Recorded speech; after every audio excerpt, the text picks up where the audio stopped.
Before I begin, I gotta congratulate the St. Louis University women's basketball team on winning the women's NIT 2 weeks ago. I know the NIT isn't really taken too seriously these days, but you know what? There's still a lot of history in that tournament, and you know what? It still kind of means something.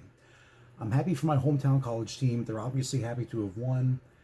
They're playing and enjoying the game they love, and they gave St. Louis their first basketball championship win of any kind, men or women, since 1948 when the men's team won the NIT.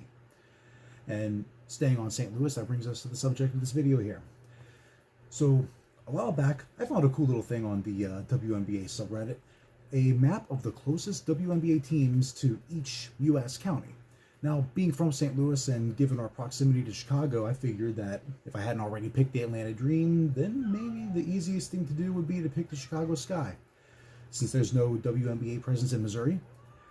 However, according to this map, Chicago is actually not the closest WNBA city to my hometown. That honor goes to Indianapolis and the Indiana Fever. Now, I actually became aware that Indianapolis is closer to St. Louis to Chicago a few years ago while coming home from a vacation to St. Louis.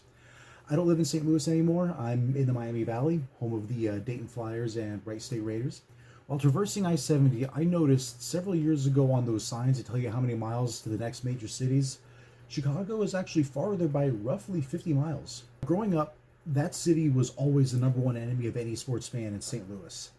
I mean, there are other rivalries that are obviously more famous or more intense than this, but if you're from where I'm from, you understand that hating Chicago it's just in our blood, you know?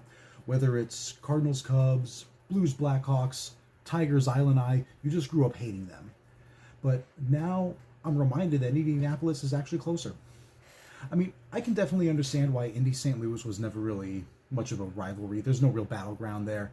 Indy has no Major League Baseball or hockey team. St. Louis hasn't had an NBA team since the 60s. And during the times when St. Louis did have NFL teams, they were never in the same conference as the Colts. College rivalries between the two states, as far as I'm aware anyway, were never really much of a thing. So now that I think about it, being a Fever fan in St. Louis might not have been that bad of an idea. And for more reasons than one, it definitely makes more sense than picking Chicago. And when I give it even further thought, it turns out being in Dayton gives me even more reason to be a Fever fan. Dayton is obviously closer to Indianapolis than St. Louis is. So if we're going by geographics, technically I should be a Fever fan. But I adopted the Atlanta Dream in 2009 and never looked back, and probably never will. As much as I keep saying that this league should come to St. Louis, the chances of that happening are about as close to zero as you can possibly get. So if it happens, I'll be happy. I'll definitely follow them. I'll be their biggest fan. But I just can't turn my back on the Atlanta Dream. I'm in this for the long haul, even if geography disagrees.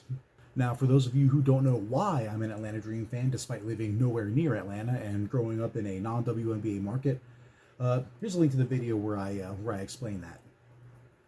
Man. You know, with this season fast approaching, I should probably be making these a little bit more frequently than I have been. Well, the next time I do, hope I'll see you then.